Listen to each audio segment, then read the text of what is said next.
우리 오늘은 창세기 19장 1절에서 11절까지 말씀입니다. 저녁 때에 그 두 천사가 소돔에 이르니 마침 롯이 소돔 성문에 앉아 있다가 그들을 보고 일어나 영접하고 땅에 엎드려 절하며 이르되 내 주여 돌이켜 종의 집으로 들어와 발을 씻고 주무시고 일찍이 일어나 갈 길을 가소서. 그들이 이르되 아니라 우리가 거리에서 밤을 새우리라. 롯이 간청하매 그제서야 돌이켜 그 집으로 들어오는지라. 롯이 그들을 위하여 식탁을 베풀고 무교병을 구우니 그들이 먹으니라. 그들이 눕기 전에 그 성 사람 곧 소돔 백성들이 노소를 막론하고 원근에서 다 모여 그 집을 에워싸고 롯을 부르고 그에게 이르되 오늘 밤에 내게 온 사람들이 어디 있느냐 이끌어내라. 우리가 그들을 상관하리라. 롯이 문 밖에 무리에게로 나가서 뒤로 문을 닫고 이르되 청하노니 내 형제들아 이런 악을 행하지 말라. 내게 남자를 가까이 하지 아니한 두 딸이 있노라. 청하건대 내가 그들을 너희에게로 이끌어내리니 너희 눈에 좋을 대로 그들에게 행하고 이 사람들은 내 집에 들어왔은즉 이 사람들에게는 아무 일도 저지르지 말라. 그들이 이르되 너는 물러나라. 또 이르되 이자가 들어와서 거류하면서 우리의 법관이 되려 하는도다. 이제 우리가 그들보다 너를 더 헤아리라 하고 롯을 밀치며 가까이 가서 그 문을 부수려고 하는지라. 그 사람들이 손을 내밀어 롯을 집으로 끌어들이고 문을 닫고 문 밖에 무리를 대소를 막론하고 그 눈을 어둡게 하니 그들이 문을 찾느라고 헤매었더라. 아멘. 오늘 본문 말씀을 보기 전에 우리가 요한복음 8장에 보면 이 가늠하다가 현장에서 잡혀온 이 여인에 대한 그 사건을 먼저 좀 생각해 보려고 합니다. 잘 아시는 것처럼 여인이 가늠하다가 현장에서 잡혀서 이 주님 앞에 사람들이 데리고 옵니다. 그리고 당시에 율법으로 보자면 가늠하다가 잡혀온 여인은 돌로 쳐서 죽일 수 있기 때문에 예수님께 이 여인이 이러이러한 상황에 잡혀왔는데 어떻게 할 것인지를 이제 물어보죠. 그때 예수님께서 하셨던 말씀이 이 중에 너희 중에 죄 없는 자가 돌로 치라라고 말씀하셨고, 그래서 돌로 치려던 모든 사람들이 돌을 다 내려놓고 다 떠나가는 사건이 있었습니다. 그리고 예수님께서 하셨던 말씀이 나도 너를 정죄하지 않겠다. 이 말은 나도 너를 용서하겠다 이 말이거든요. 나도 너를 용서하겠다. 그리고 하셨던 말씀이 이제 너는 돌아가라는 것인데 이 여인에게 한마디를 더 붙였습니다. 다시는 죄를 범하지 마라. 자, 이 요한복음 8장의 사건은 어떤 의미냐면 범죄한 어떤 사람에 대해서 우리가 함부로 정죄하고 돌로 칠 수 없다라는 것, 그리고 예수님께로 나와서 용서받고, 그리고 죄를 지었지만 그 죄는 이제 다시 우리가 짓지 말아야 될 그런 상황이라는 것을 우리가 말씀을 통해 알 수 있습니다. 자, 이 이야기를 왜 말씀을 드리냐면 오늘 본문의 내용도 이 죄에 대한 한 모습이 등장하는데, 이 죄에 대해서 우리가 먼저 딱 꺼내면 거기에 대해서 우리가 기독교는 이렇게 생각해 라는 것 때문에 대화가 안 될 수 있는데, 항상 기독교가 가지고 있는 이 사고는 우리는 죄에 대해서는 분명히 단호해야 하지만 죄인에 대해서는 그가 돌아오고 회복될 수 있도록 세워주는 것, 그것이 주님의 마음이고 그것이 교회의 역할이다라고 하는 것입니다. 자, 이것을 전제를 가지고 오늘 본문을 좀 보면 좋을 것 같은데요. 오늘 본문 1절을 보니까 두 천사가 이제 소돔에 이르렀습니다. 어제 보면 두 천사가 이제 먼저 소돔으로 길을 떠났었잖아요. 이제 소돔에 이르렀는데 그때 롯이 소돔 성문에 앉아 있다가 그들을 보고 일어나 영접하고 땅에 엎드려 절했다라고 되어 있습니다. 당시에 성문에 앉아 있다라고 하는 것은 나름 그 지역에서 이 사회적 위치에 올랐다라고 하는 것을 생각해 볼 수 있습니다. 왜냐하면 그 성문이라고 하는 것 자체가 재판을 포함해서 성의 모든 행정적이고 상업적인 업무가 다 진행되는 곳이기 때문에 이 성문에 앉아 있다, 이것은 소돔성에서 나름 위치에 어떤 유지로서의 역할을 하고 있다라고 하는 것을 보여주는 것입니다. 실제로 9절 말씀에 보면 이들이 이 롯에게 했던 말이 뭐냐면 그들이 이르되 너는 물러나라. 또 이르되 이 자가 들어와서 거류하면서 우리의 법관이 되려 하는도다. 그러니까 롯은 소돔으로 들어온 사람이잖아요. 들어온 사람이면서 우리의 법관이 되어서 뭔가 판단하고 하는 자가 자꾸 되려고 하는 것에 대해서 언급하고 있습니다. 1절에 성문에 앉아 있다는 것과 9절의 내용을 통해서 이 롯이 지금 소돔 땅에서 어느 정도 위치인가를 좀 생각해 볼 수 있죠. 아마 이것은 아브라함이 이제는 보면 전쟁에서 소돔이 무너지고 조카 롯이 포로로 잡혀갔을 때 그 왕들에게서 이 포로들을 다 구출해 오고 재물들을 다 다시금 찾아오잖아요. 그리고 소돔을 다시 일어날 수 있도록 해줄 때 아마 조카 롯이었기 때문에 그런 부분이 롯이 설 수 있는 어떤 역할이 되었을 것 같습니다. 아무튼 이 조카 롯이 두 천사가 이럴 때 성문에 앉아 있다가 그들을 보게 됩니다. 그리고 일어나 영접하고 땅에 엎드려 절했다라고 말합니다. 그러니까 분명히 롯은 두 천사를 볼 수 있는 그런 눈을 가진 사람이었던 것 같습니다. 그래도 완전히 무너지지 않은, 그리고 두 천사가 왔을 때 간곡히 롯의 집으로 모십니다. 그때 소돔 백성들이 이제 롯의 집을 둘러싸게 된 것이죠. 5절에 보면 롯을 부르고 4절부터 볼까요? 4절에 보면 소돔 백성들이 노소를 막론하고 원근에서 다 모여 그 집을 에워싸죠. 그리고 롯을 부릅니다. 그리고 말합니다. 오늘 밤에 너에게 온 사람들이 어디 있느냐? 이끌어내라. 우리가 그들을 상관하리라. 라고 말합니다. 그래서 상관한다라고 하는 말은 여러분이 잘 안다고 해야 되나요? 많이 들어봤을 히브리어 단어입니다. 상관한다라고 하는 단어는 야다라고 하는 단어입니다. 야다라고 하는 단어는 여러분들이 설교 때 몇 차례 들어봤을 텐데 안다라고 하는 단어거든요.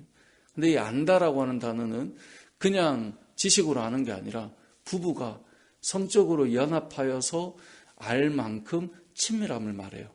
그래서 이 야다라고 하는 단어는 또 다른 말로는 성적인 관계를 맺는다, 이런 의미입니다. 그러니까 오늘 이 본문에 등장하는 소돔 사람들이 여기 나오는 롯의 집을 둘러싼 다음에 했던 말이 뭐냐면 오늘 밤 너희 집에 온 두 사람 있지? 빨리 끌어내, 이 말입니다. 우리가 그들과 함께 성적인 관계를 맺겠다는 거예요. 빨리 끌어내라는 것입니다. 그들과 상관할 것이다 라고 5절 하반절에 말하죠. 롯이 이 상황에서 무리에게로 나가서 말합니다. 이렇게 하는 것은 악이다. 이렇게 하지 말고 돌아가야 된다.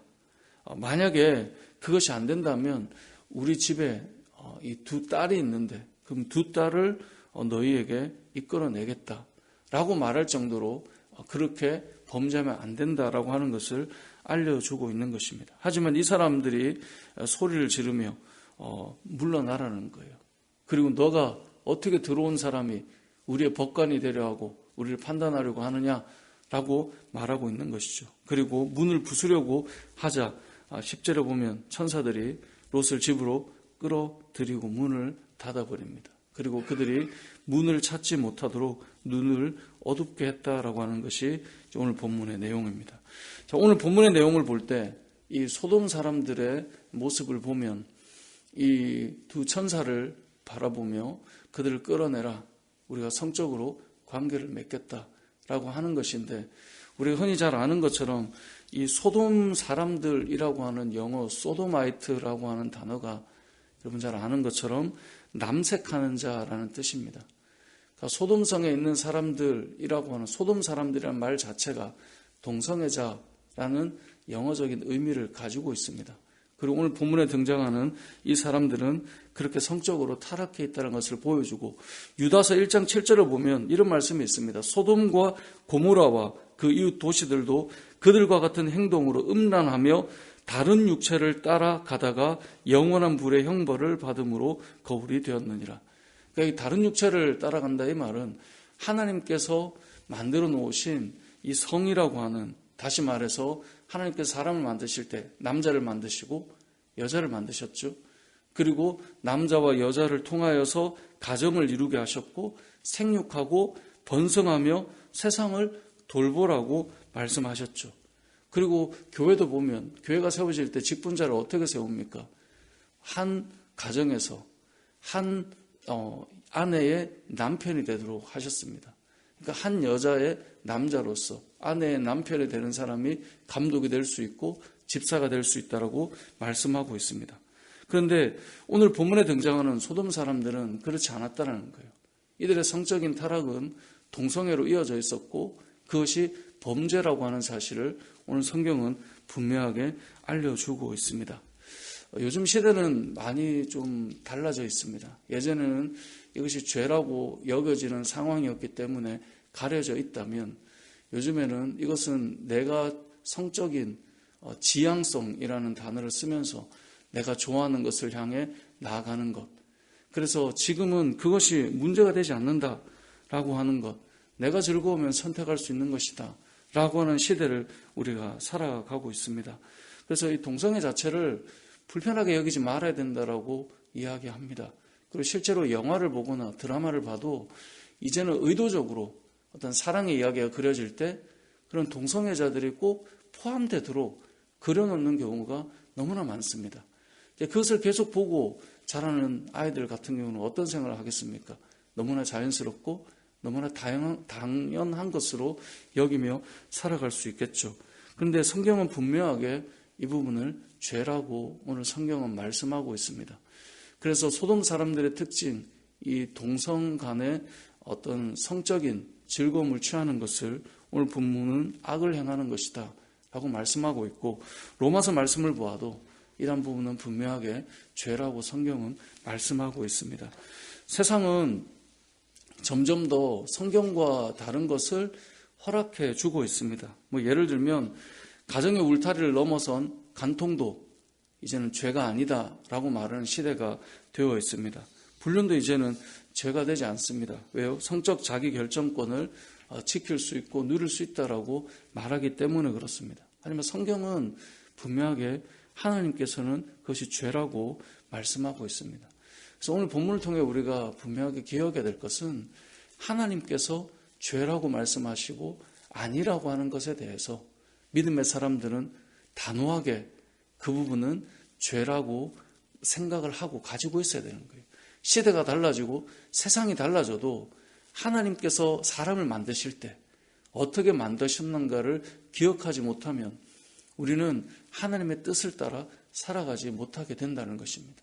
근데 우리가 기억해야 될 것이 왜 요한복음 8장을 가지고 먼저 말씀을 나눴냐면 우리는 무엇이 죄인가를 분명하게 가지는 것과 그 죄라고 하는 것을 짓고 있는 범죄하는 사람에 대한 우리의 태도는 어떠해야 되는가를 분명하게 이 분리해서 생각하지 못하면 기독교는 어떤 사람이든 배척하는 종교로 바뀌어질 수 있습니다. 요한복음 8장에 나오는 것처럼 너 이런 죄를 지었어. 그리고 돌을 들고 그 사람을 치려고 하는 것이 우리가 해야 될 자세라고 생각할 수 있습니다. 근데 분명한 것은 죄에 대해서는 우리는 분명히 단호해야 하지만 그 죄 가운데 있는 영혼들에 대해서는 우리가 돌이키고 회복될 수 있도록 도와주셨던 예수 그리스도의 마음으로 나아가는 것이 교회의 모습입니다. 근데 이것을 양쪽 다 분명하게 하지 않으면 이렇게 될 수 있습니다. 죄에 대해서 괜찮아, 흐지부지하게 될 수도 있고요. 또 이쪽으로 너무 강해지면 죄인에 대해서 용납하고 돌이킬 수 있도록 기회를 주지 못하는 이 두 양쪽으로 치닫을 수 있다는 것입니다. 그래서 우리는 하나님께서 아니다라고 하는 것에 대해서는 분명해야 하고, 하지만 그 영혼이 그리스도를 만나 회복될 수 있도록 끊임없이 품고, 예수님 말씀하셨잖아요. 다시는 죄를 범하지 마라. 그렇게 가는 것은 아니다라고 말하는 것처럼 우리가 그 길들을 바르게 안내해 주는 것, 이 두 가지가 다 필요하다는 것이죠.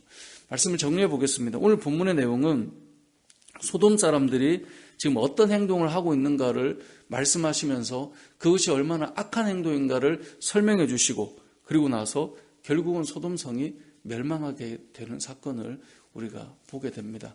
저와 여러분의 삶 속에 이 시대가 그것은 괜찮은 거야 라고 계속해서 알려주려고 하는 것이 있습니다. 우리가 그 정도는 누리고 살 수 있는 거야. 아니면 무슨 가정이, 그래서 최근에 기사들을 보면 불륜이 일어나는데 가정에서 잘못된 일을 행하고 있음에도 불구하고 주거 침입죄로 바뀌어 있고, 잘못된 그런 모습들을 볼 때 우리가 생각할 것은 하나님의 백성들은 그래도 이것은 옳지 않아 라고 하는 어떤 인식, 그런 사고. 하지만 그 죄악 가운데 있는 자들이 돌이키고 하나님 앞에서 다시금 잘 설 수 있도록 돕는 그리스도의 마음, 이 두 가지를 함께 가지고 우리가 주 안에서 우리의 삶들을 잘 세워나가고 또 다른 이들을 도울 수 있는 삶이 되어야 할 것인데, 특별히 오늘 본문은 성적인 죄악에 대해서, 그리고 그 중에서도 동성 간에 또 남자와 남자가, 여자와 여자가 하나님께서 순리대로 가도록 만드신 것을 영리대로 이 바르지 못하게 가는 것에 대해서 하나님께서 어떻게 말씀하시는가를 우리가 기억하시고 주님 안에서 또 바른 것을 알리고 가르치고 품고 나아가는 저와 여러분의 삶이 되시길 주님의 이름으로 축복합니다. 아멘.